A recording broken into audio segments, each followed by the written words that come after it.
I made a mistake. And this review is going to be a little different. Let's get to it.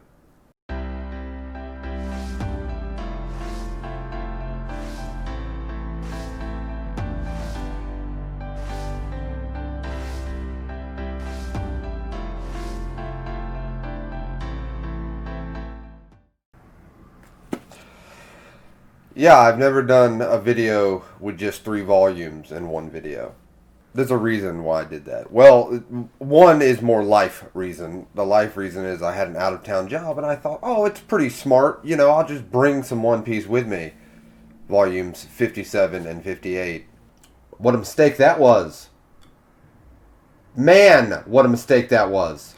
So then I got home from out of town, and I immediately had to read volume 59 because Ace gets punched through the stomach at the end of 58. That's the last page. That's the last panel. So I have kind of screwed up the way I review these, and it'll just be for this video, but it kind of works out, I think, because I see these volumes as really one big, long volume, because it's all about saving Ace. And the reason I'm kind of glad is because I feel like if I was going to do volume by volume by volume like I normally do, it would have gotten devoured by volume 59. And I am a little under the weather, he says, to hide the tears. No, I'm under the weather. They'll probably buy that, right? I don't really know how to do this review without just talking about it. So let's talk about it. Ace died. I was not expecting it. I mean, I'm pretty sure if you go back to some videos, I was like, well, he's not going to do that, right? Oda's not going to do that. He did it. And it's one of the most powerful scenes in One Piece up to this point. I don't know if I'm ready if there's something more emotional than this. It messed me up. I'm going to be completely honest. So this arc is about getting to Ace. Everyone kind of puts theirself to the side to save their family member. Because even the Whitebeards, Edward Newgate himself, he is the father to these pirates. They're all brothers to him. And then you have Luffy, who is his actual... They drank from the cup. They're brothers. I really apologize if you wanted this video to be every little thing about this arc. I just have to talk about Ace dying. Chapter 574, Ace's death, is maybe the most emotional chapter. Remember the merry-go burning? Bond Clay? I mean, Oda, to hit us with Bond Clay and then to hit us with this, you, sir, are kind of a monster. So Luffy finally gets to Ace. And Ace throughout this arc is sitting on this platform watching crewmate, brother, whatever you want to call them, sacrifice themselves to get to him. The giant that was plowing through everybody and was reaching out to grab him. Oh!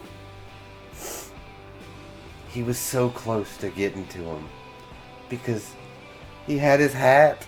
He made his little hat with it rained. Oh! Dude! And when Garp and Ace were talking to each other, and Garp said, why didn't you live the way I told you to live? Garp didn't want him to be there. He wanted to protect him. And then you have Luffy. Luffy finally gets to him, and they're making their escape. And General Akuna, I believe, is about to attack Luffy. And Ace hops in front of him and takes his hit. And Luffy can't believe it. And Jinbei steps in and knocks Agnew away. And then we're left with Luffy holding Ace. And the conversation that they have is so important. And I know you might be like laughing to yourself like, man, this guy's super emotionally invested. But hear me out. Because this character that has come off as like the Han Solo type lets his whole guard down. and tells Luffy, I'm sorry you didn't get to save me. Because he knows, everyone's like, oh no, run, he needs medical attention, but Ace knows this is it for me. And they go into the story of Luffy and him are brothers. They drank from the same cup to become brothers. And we have learned a little bit of Ace's backstory with Whitebeard and all that. And when Ace finally breaks this facade that he's been carrying, and he just says, thank you for loving me. Chills. What's basically become a ongoing thing these last few videos. Because Oda is at the top of his game right now. And in that moment, when he says, thank you for loving me, that's why I'm so glad I read these together without doing a volume by volume review. Because this is what all 3 volumes were about. This whole arc was about Ace looking on as people that care about him, sacrifice everything for him, put themselves aside and their safety and their body and everything to save him. This person that believed that nobody cared about him. It's actually incredible. In that sentence, it summed up 3 volumes. He got to look on and watch as these people were trying to save him because they cared for him. And throughout this arc, he was like, why are you saving me? Don't worry. You always said, if I get caught, it's on me.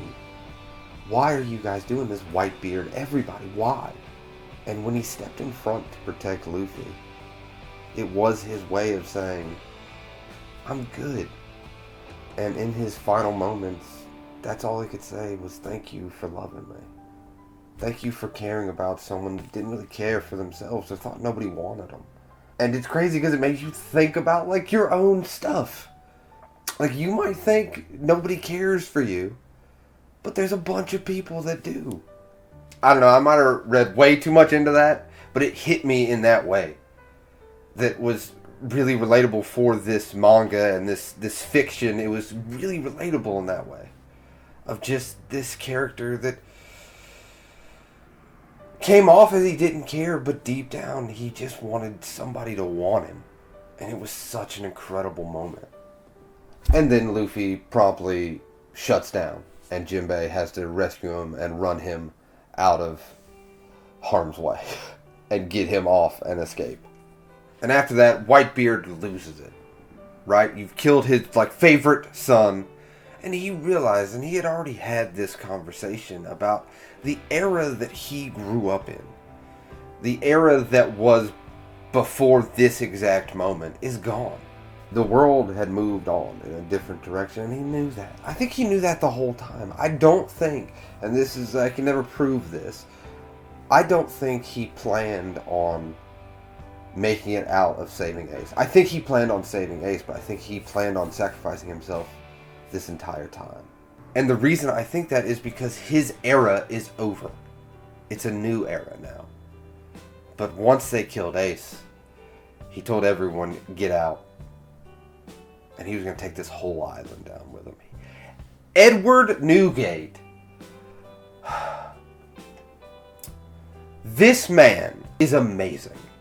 I'm going to read something to prove that this man was amazing. It says, in this battle alone, he suffered 267 sword wounds, was struck by 152 bullets, and 46 cannon blasts. And yet, he never fell. He died standing up. And he never suffered a coward's wound. It shows a picture of his back. He never got hit in the back. It was always in the front because he was always facing his enemy. This man is the definition of a legend. And he did it all because his dream of pirates, even Gold D. Roger was going to tell him, you know, treasures and all that. He didn't care. He wanted a family. I mean, it's... that whole thing is something else. He wanted a family, and that's why he had his sons, his pirates. That's what his dream was, and he accomplished that. But as Acme was chasing down Luffy and Jinbei, something happens with Blackbeard that's so interesting. he takes Whitebeard's power? Like, can you actually do that now? Because that's what it seems like. It seems like Blackbeard now has Dark Fruit and the Tremor Fruit. He has the Earthquake and the Darkness. I didn't know, and they even say this, that I didn't know someone could have 2 Devil Fruit powers. Like, Blackbeard seems to be a problem now. But, leave it to Oda to have, like, incredibly dramatic moments. You have Whitebeard's death, you have Ace's death, and then it's followed up with Buggy, who, like, runs away, and everyone's like, he could have taken Whitebeard's head at any time, but we're going to follow him forever. And then Luffy and Jinbei get, like, thrown into Buggy, and they're like, oh, he's so noble, they were enemies, but then they escaped Impel Down together. And, like, to make you laugh after putting you through chapter after chapter of heartbreak is a feat that only he can pull off. But then another feat only he can pull off is Crocodile comes in and saves Luffy and Jinbei. Again, if we don't remember, Crocodile and Luffy were the enemies of enemies. And all Crocodile says is, like, if you're going to save somebody, save them. Like, actually do it. Crocodile, man. Like, Crocodile, I wonder if him and Luffy are going to have, like, kind of a him and Buggy thing now. That would be really cool. I like Crocodile. And then out of nowhere, Law comes in like a submarine and says, we'll save him. I'm a doctor, we got him. So Luffy is now on the submarine with Law. They have escaped. Because Red Hair Shanks is here. But he doesn't want to see Luffy because he says it goes against our agreement. We haven't seen Red Hair Shanks in a long time. And he comes down because Kobe, out of nowhere, goes in front and says, stop, this is pointless. And Shanks comes behind him and says, your moment of bravery will have repercussions through this world. Your small moment of bravery will affect this world in a big way.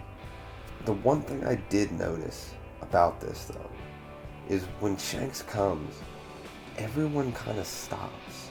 Like, you have to be a problem. When he is ready to fight it out, you have Blackbeard, who is fighting Whitebeard with no problem. Like, no hesitation, nothing. You have the generals. You have everyone just stops and says, you know what? No, we're good. We're good. We're okay. Like, Shanks has to have a reputation when everybody on that island who has been fighting and fighting and fighting with no problem, he shows up. Everyone's like, oh, hold on. We're good. You know what? We're going to take this. You guys have your burial, and we're going to go this. We're going to go. That's what I noticed about Shanks, and that makes me super interested with what Shanks' reputation actually is. Because to have people at that caliber immediately stop and say, oh, you're right. You got this. You got this. Very impressive. So we have Luffy very critically wounded, physically and emotionally, because he just lost his brother. And Jinbei with Law in a submarine. We have Shanks taking care of the burial of Ace and Whitebeard. We have Blackbeard with Whitebeard's power. We have the admirals and all that being horrible people, and I don't like them at all. Just going to say that for the record. They suck. I really don't like them, and I hope Akuna, or what, I hope you get what's coming to you, man. And that's where I stopped at the end of chapter 580. Because some of you guys said this is kind of the end of the arc. And it makes sense because it does say the war is over. And this war at MarineFord will go down in the history books. And it's a new era now. And again, I think that's why Whitebeard's whole thing of like his era is over. This is the new pirate era that we are in now. And it's so exciting. It did not get off to a great start. We lost a lot of great characters along the way, but we're in a new pirate era. So yeah, I'm at chapter 581 now, and I don't know how Oda's going to top this. This last arc, Impel Down and this arc have been something incredible. Volume 59 might be one of my favorite volumes of One Piece to this point. Easily. Because not only do you have the death of Ace and the death of Whitebeard, You have the beginning of the new era. It's so exciting. Like, honestly, oh, I cannot wait. And like I said, I promise the next review will be as I used to do it. But this, because I know you're like, well, really, you just talked about the death of Ace. I did, because I do think that that is the crux of this arc. I think everything leads to that moment. And that moment was such a great payoff. I have no idea where Luffy goes from here. I really don't. I can't imagine his thought process anymore. Because think about him as a character. Luffy has always been happy-go-lucky. He just experienced the most traumatic thing someone can have happen to him. Where a family member dies. A family member dies in front of him. And I don't know how he gets over that. Because he's always been such a character of everything will work out. Now, how does him mentally go with that didn't work out the way I thought it was going to work out? It's such an interesting spot for that type of character to be in, and I cannot wait to see what Oda does with this, because I'm done thinking I know what Oda's going to do. I'm just here for the ride now. Just take me, Oda, wherever you want to take me, because I did not see this volume coming. And it's weird to say this because it's like legitimately tears. But it was so enjoyable. Isn't that a weird thing to say? Like, it made me very upset emotionally, but it was very enjoyable. But yeah, that is volume 57, 58, and 59. The Paramount War of MarineFord. And I cried, I laughed, I cried some more. Dude. One Piece is so good. I just have to say that. It's so good. Oh my goodness. Alright. But yeah, I know this was not a regular review video. Hopefully you still enjoyed it. And as always, if you watched it all the way through, I wholeheartedly appreciate you. And the old review way will be back in the next arc. But yes, as always, thank you for watching. And we're in a new age now. I cannot wait to see where this goes, because I have no idea. And Ace and his death will stick with me for a long time. It was so well done. But yes, thank you for watching the video as always, and I'll see you next time.